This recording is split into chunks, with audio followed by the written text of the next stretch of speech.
Eu queria tentar fazer uma linha temporal, porque eu tô aqui fora, eu fui um dos caras mais afetados, porque eu sou da classe artística, trabalho com aglomeração e caiu todo o show. Caíram 60 shows Foi o meus. primeiro a fechar e tá sendo o último a Vai ser abrir, o né? último. Então, eu vi assim, sério mesmo, de conhecidos, 2 suicidaram e muita gente em depressão. Porque eu ainda tenho um nome, uma carreira que eu consegui fazer outras coisas. E gente que não conseguiu, que fechou e tal. Então eu vejo o seguinte, vamos voltar lá. Eu tô falando isso de... Eu acho que começaram a cair os shows em março, posso estar errado. Logo depois do carnaval. Mas como que foi? Em dezembro acho que começaram a falar sobre... Não, isso aí começou assim. A China, quando foi em janeiro de 2020, Tá. ela chegou e falou assim, ó, começou a dar uns casos de pneumonia aqui na cidade de Wuhan. Foi a primeira vez na vida que eu escutei que existia uma cidade chamada Eu Wuhan. também não conhecia. Uma cidade de 12 milhões de habitantes. Pô, São Paulo, cara. Que é Wuhan. E é um vírus novo, coronavírus. Só falou isso. Aí vai a Organização Mundial de Saúde, vai lá para ver qual é a coisa e tal. No final de janeiro, eles falaram, olha, é uma tragédia, nós vamos fazer um hospital, não sei se você lembra, botava na televisão umas máquinas construindo hospital na China, em Wuhan. Vamos fazer um bloqueio dessa região. Janeiro, então? Isso já entrou fevereiro. É porque eu tenho uma lembrança de dezembro, não se falava nada. E aqui não nada. tinha nada. Aqui não tinha. Não, em dezembro ninguém falava nada disso no mundo. Mas só que a China não falou assim, ó. Pequim, que é aqui do lado, tem 26 milhões de habitantes. Pô, não teve número de Pequim. Quantas cidades deve ter a China de 4, de 5, de 6, de 7 milhões de habitantes? Estava controlado lá naquilo. Como já teve 2 ou 3 vírus que surgiram e ficaram lá, começou e acabou lá, MERS, SARS, então, pô, o pessoal falou, é mais um vírus pesado, vamos chamar assim. Tanto que eu conversava com os outros países e o pessoal, não, então vamos...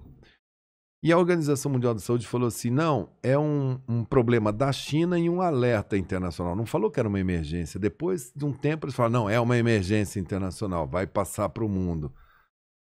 Aí caiu o sistema de saúde do Irã. Aí o pessoal falou, pô, mas o Irã tá sob boicote e tal. Quando caiu o sistema de saúde da Itália, né?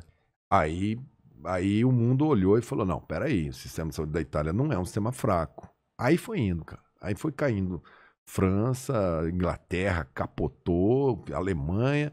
E os Estados Unidos lá, o Trump falando que não, isso não é nada, é uma gripezinha, não vamos estressar com isso. O Bolsonaro entrou na do Trump, os dois saíram com a caixinha de cloroquina. Isso a gente tá falando de fevereiro. Tá.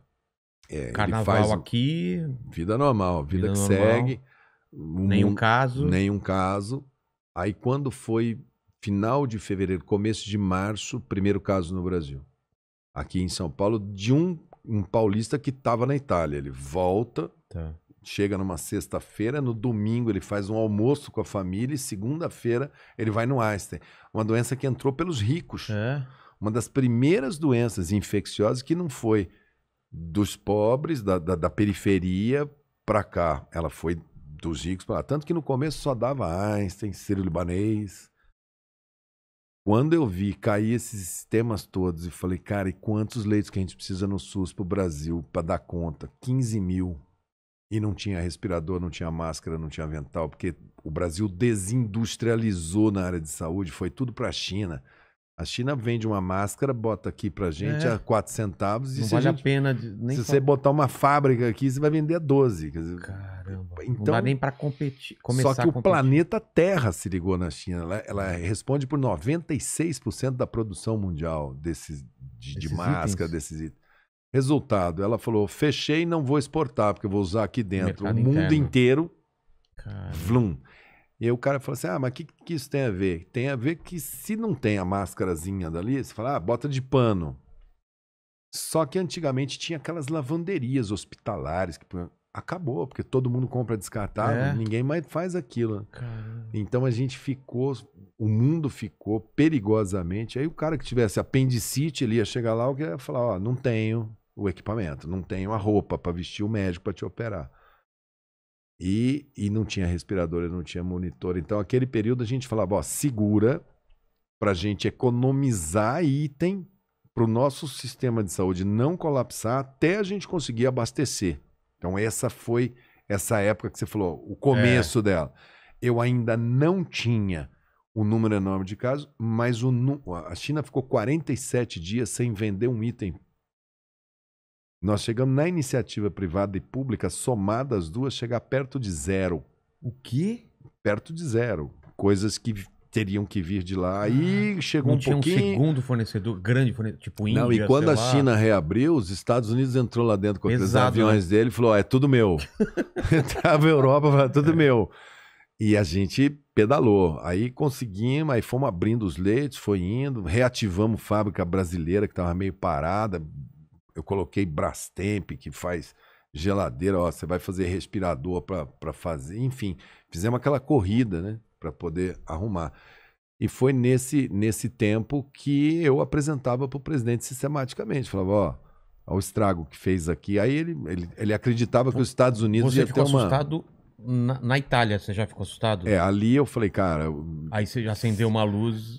E aí tinha um pessoal que o pessoal chama de negacionista ou fake. Eles começaram a criar teorias. Tinha uma que era assim, não, esse vírus só rola em país frio. Aqui é calor, não vai, o vírus não aguenta no trópico. E eu falava, mas a gente não pode acreditar nisso até isso acontecer. A gente tem que se preparar para o pior. Se não acontecer, ótimo. Acabou que o vírus fez um estrago em Manaus, em Cuiabá, cidades mais quentes daqui todas. O vírus não estava nem aí com calor. E aí eles começaram a entrar numa coisa assim, num falso dilema. Pô, entre economia e saúde, eu vou ficar com a economia. Não é assim que a banda toca. Se você tá na sua casa lá, sei lá, moram 5, 6 pessoas. Se 3 tiverem uma doença que você não sabe o que é, um morre, a família não vai trabalhar, não vai na escola. Ela vai primeiro resolver. Essa coisa de viver ou morrer é muito dramática, né? Aí eu levei pro presidente, falei, ó, não embarca nesse papo que esse pessoal tá falando que é gripezinha, não, porque é uma pneumonia grave. Eu acho que ele... Porque no começo tava só que era de velho, né? Só os velhos vão morrer. Aí caiu o sistema de saúde de Nova York, aí eu acho que o Trump caiu a ficha e falou, não, aqui eu vou entregar pro cara da saúde, pro Fauci. Caiu Califórnia, caiu Flórida. Aí veio caindo. Aí a gente conseguiu lotar os leitos, colocar os aparelhos e abrir os leitos Brasil afora, para as pessoas terem uma oportunidade de lutar pela vida, que esse foi o principal. Aí eu saí, eu deixei o ministério porque ele queria que a gente não recomendasse aquela coisa do distanciamento para segurar. Ele achava que tinha que deixar o povão ir, e ele achava que se as pessoas fossem pegando, que era só uma gripe, que as pessoas iam ter uma imunidade de rebanho, como a gente fala. Ó, todo mundo pegou igual uma gripe. Então, mas quem aconselhava ele sobre isso? Esse que é o problema. Ele quis acreditar num gabinete paralelo. Ele montou uma turma ali do lado. Cara, tinha de tudo. Não, a maioria era não médico. Cara que entra, da Google. Sei. E aí começa. No Google você vai achar... aí começa. Você vai achar fake news. Aí eles empreenderam aquilo, né? Botaram a cloroquina, então, a cloroquina entra isso. Quando?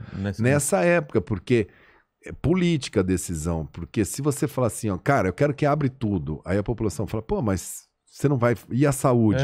Ele tinha que dar alguma coisa na saúde. Ele falou, toma cloroquina. Mesmo que não tivesse evidência científica nenhuma. Toma cloroquina que resolve. E aí começou, aí foi uma sequência. Aí eles erraram na vacina. Pô, se você fizer uma pergunta para o pessoal aí do ensino fundamental, tá falando de educação, como é que a humanidade combatia bactéria? O cara vai falar antibiótico, é a resposta. Letra C, hein? Como é que a humanidade combatia doença vírus? Vacina, letra A. Pô, nós combatemos pólio, difteria. A única doença que foi exterminada do mundo foi varíola, com vacina. E essas vacinas começaram a ser feitas no século XIX, e passamos o século XX inteiro. Minha mãe nunca perguntou do que ela era feita, qual era o laboratório. Me levava lá e me vacinava. Por isso que eu estou aqui, não tenho as sequelas de pólio, essas coisas. E o brasileiro aprendeu a se vacinar. O Brasil vacina bem. E era óbvio que a saída dessa pandemia mais rápida era a vacina. Porque uma substância nova, até você achar um remédio, é muito... Você tem que achar uma planta e isolar a substância, é muito difícil. Agora que estão começando os primeiros remédios a aparecer. Mas a vacina não. O mundo acelerou, fez rápido. Não é ainda o ideal. Elas ainda o vírus dribla. A galera não sabe o quanto foi rápido essa vacina, porque demora muito mais tempo, né? É porque ela só pôde ser feita assim porque era uma emergência global e o mundo inteiro decidiu abreviar as fases de desenvolvimento. E também porque não era um pouco já baseada no que eles estavam fazendo para SARS. Você já tinha, você vinha de não é uma coisa que saiu do zero. Você tinha um conhecimento, eles fizeram a mesma fórmula, só que normalmente uma vacina é fase 1, fase 2, fase 3, fase 4, fase 5, aí você libera. A humanidade falou, não, como é uma emergência, não vamos fazer fase 1, fase 2, fase 3 nós vamos liberar. Na fase 4, que é monitoramento de grande escala, a gente vai correr o risco junto, porque senão teria sido uma catástrofe, né? E o Brasil demorou. Mas qual é o momento que você reserva essas vacinas? Não, quando eu estava no Ministério não tinha. Tinha fase 1. O que é fase 1? O cara tem uma ideia, o cara escreve a fórmula. Porque vacina não é igual ao comprimido, ele escreve. Eu vou misturar isso com isso, vou pegar esse vírus, vou fazer assim, vou fazer assim, vou fazer assim. Ele escreve num papel. Aí ele chega na autoridade sanitária e fala, ó, tá vendo isso aqui que tá nesse papel? Pois é, eu vou aplicar isso daqui nos ratinhos. É a fase 1. Tá. Aí ele olha, pô, o ratinho morreu, sangrou, o ratinho deu ruim, acabou isso daqui, não vou à frente. Pô, os gatinhos todos estavam vivos, estava tudo bem, e eu dosei e virou anticorpo no ratinho. Ó, na fase 1 ela foi bem.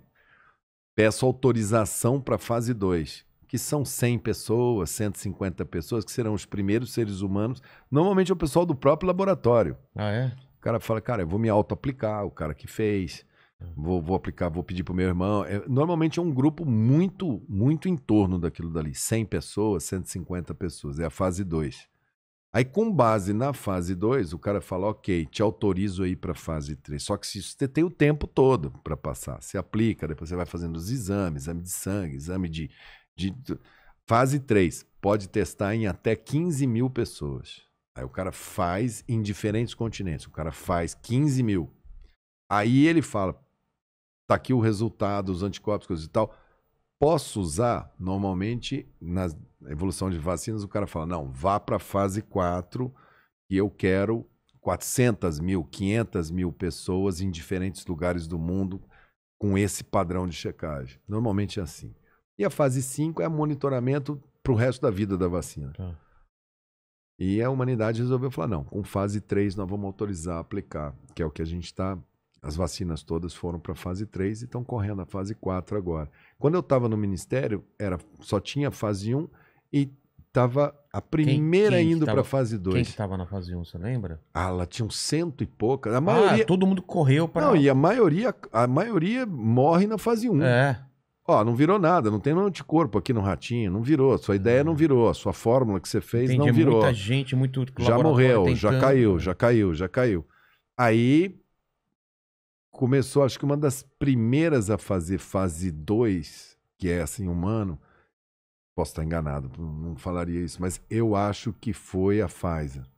Acho que foi uma das primeiras a fazer fase 2, ou foi isso, mais ou menos, que a fase 2 quando começou eu a funcionar. saí do Ministério. Eu saí em abril, 16 de abril. E eles estavam ali começando a fase 2. Aí a fase 3, eles foram terminar a fase 3 mais ou menos em setembro, que é quando eles abrem... A venda.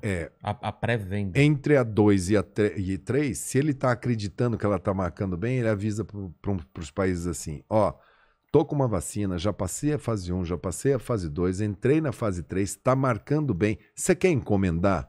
Porque na hora que...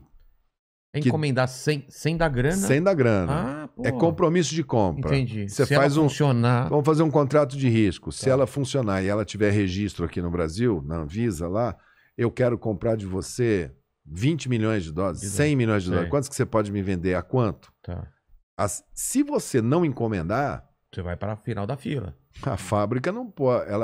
Como a demanda está enorme, nós somos 8 bilhões de pessoas no planeta, né? São 2 doses, precisa produzir 16 bilhões para dar 2 doses para as pessoas. E o Brasil ficou vendo a banda passar, não encomendou. E entrou nessa Mas coisa de... encomendou por quê? Eu acho, tudo leva a crer que eles acreditaram que a doença, pelo fato da gente ter transporte público ruim, que as pessoas iam pegar, iam desenvolver a doença e tipo assim, tá, vai morrer um pouco, mas e daí? Deixa...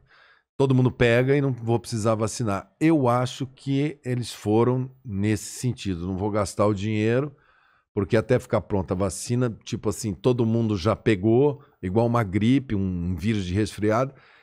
E era um erro, porque esse vírus ele não é igual ao do resfriado. Esse é um vírus de gotícula. Então ele precisa aí de uns 4 anos, se você deixar ele à vontade, para criar a tal imunidade de rebanho. Ele vai pegando. Você faz primeira onda, segunda onda, terceira onda, quarta onda, quinta onda.